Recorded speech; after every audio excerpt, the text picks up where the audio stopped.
Hello there carpologists, I'm Joe and today we're taking a look at this, the TF Gear Juggernaut.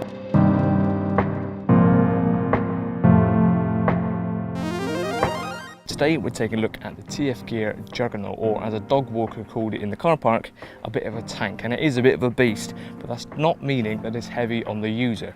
It's designed with 3 wheels, you've got 1 at the front and 2 at the back, so it's very stable. You put all your gear on and it's not going to tip around on a 1-wheel basis like a conventional Barrow would. But also that means that there's not as much weight, if any, on your back. You simply push it and it rolls forward because there's none of this leverage going on. So at the moment I've got my bed chair on here, 4 rods, my camera stuff and hooking mat, a shelter as well, and I could easily stack a load more on there, and pushing it along on the flat ground, absolutely easy.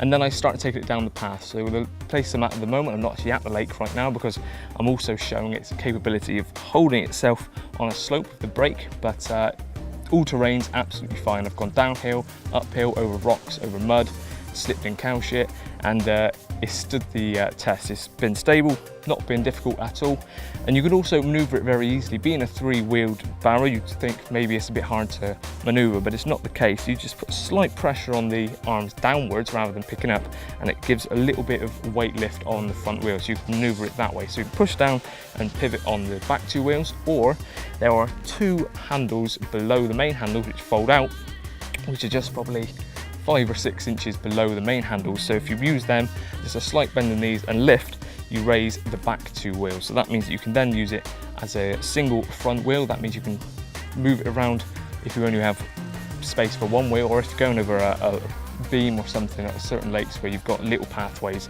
where the 3 wheels aren't going to work, you can pick it up and use it on just the front wheel. And talking of the wheels, very, very heavy duty. The tread on them are huge, and they're probably what a lot of the weight comes from. Now this isn't the lightest of Barrows by any stretch of the imagination, but it's not ultra heavy either. But the whole idea of it is that you're not lifting it anyway, so that weight aspect doesn't really come into it too much.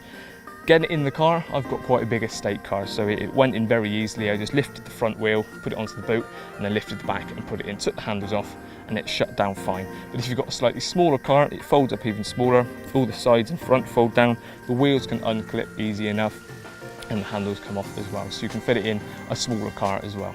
Now, as I said at the start of the video, this is being held by its own brake. Back right is a foot brake, so you put your foot on the bar, flick it down, a spring-loaded brake, and it locks into the tread on the back right wheel.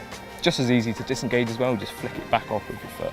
That means it's already got the stability of the 3 wheels, so it's not going to tip over when you're stopping, but you don't want it to be rolling forwards and backwards. So putting that brake on just holds it steady wherever you stop it, making it much easier to load and unload. Now, as I also mentioned, this isn't the lightest of Barrows. It comes in at 28.5 kilos. So I've got to say, when I first saw that stat, my back was dreading it. As someone that suffers with a bad back, I don't always look forward to reviewing some of these heavier items, but the whole way it's designed is that weight isn't on my back. So absolutely spot on for people that struggle with a bad back, and just it's built to last as well. It's going to take anything you can throw at it. I've barely tested it today on all these rocks and mud. It really would stand the test of time. So if you're interested in one of these, please visit the TF Gear website. You can pick one of these up for $159.99. But cheers for watching, and I'll see you again soon.